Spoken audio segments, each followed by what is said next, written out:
I apologize in advance for pronunciation. It's based off of how it's written Cyrillic and also off of Wikipedia. So modern Poland is pretty damn homogenous. This is not just because of the killing of all the Jews, it's also by massive deportations by the Soviet Union. And there's various reasons for this, but we're about to get into one of the main ones in a little bit. There's also other groups in Poland other than just Jews. Lithuanians, and there's Germans, and there's Ukrainians. After the war, Germans were also entirely removed due to World War II, so the Soviet Union's like, East Prussia is not existing anymore. They deported all of them to West Germany or East Germany, whichever was more convenient. They just got rid of all of them. And any Germans living in Poland were forced out by the Polish themselves, or once again by the Soviet Union. The Lithuanians, they weren't really moved. It's more of Poland lost all of its claim to territory in the northern region.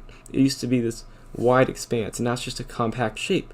It lost all of this because the Soviets didn't want any border disputes at all between its satellite states and actual components of the Union. And so the Lithuanian SSR got that land that Poland used to claim. Okay, one particular example that led to these mass deportations was between Poland and Ukraine. They've long had a troubled history. Both had an opportunity for independence following the fall of the Austro-Hungarian and Russian empires. Poland having been occupied by three powers of Germany, Austro-Hungary, and Russia in the third partition of Poland, not even having a state at that point, and Ukraine being completely consumed by the Austro-Hungarian Empire and Russian Empire. So with all three of these empires falling, they saw this as like, hey, we can finally be our own state.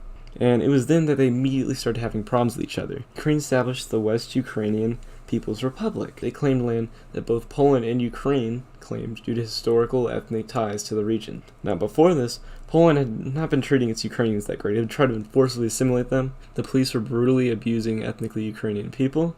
And as a response, the Ukrainians were fighting by terrorizing Polish people. Until finally both these states were established, and they're like, hey, we're going to go to war over this. After war was declared, there was 8 months of fighting. Having ended on June 25th, 1919, it's decided that Eastern Galicia would go to Poland. And then this is decided by the Allied Council. The other contested regions being Volhynia and Homeland, formerly part of the Russian Empire.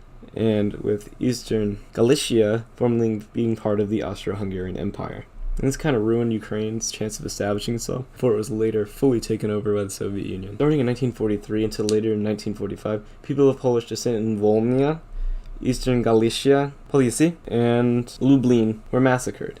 Being the worst at its onset, the killings were carried out by people that cooperated with the German occupiers. The Germans encouraged the Ukrainians to join their SS and help cleanse the Poles. That in total, this led to about 100,000 deaths in that border region between Ukraine and Poland. This, among other things, led to massive deportations once Soviets had stabilized the regions and pushed out the Germans. They didn't want conflict between their SSR and neighboring Poland over the border. Soviets really preferred to deport people rather than have to cleanse them as the Nazis would do. If they disagree, secret police or KGB or whatever the local thing was called, such as in East Germany, the Stasi, they would just come over, talk, have a nice conversation with you. You'd either get sent to the gulag, harshly reprimanded, or be watched all the time.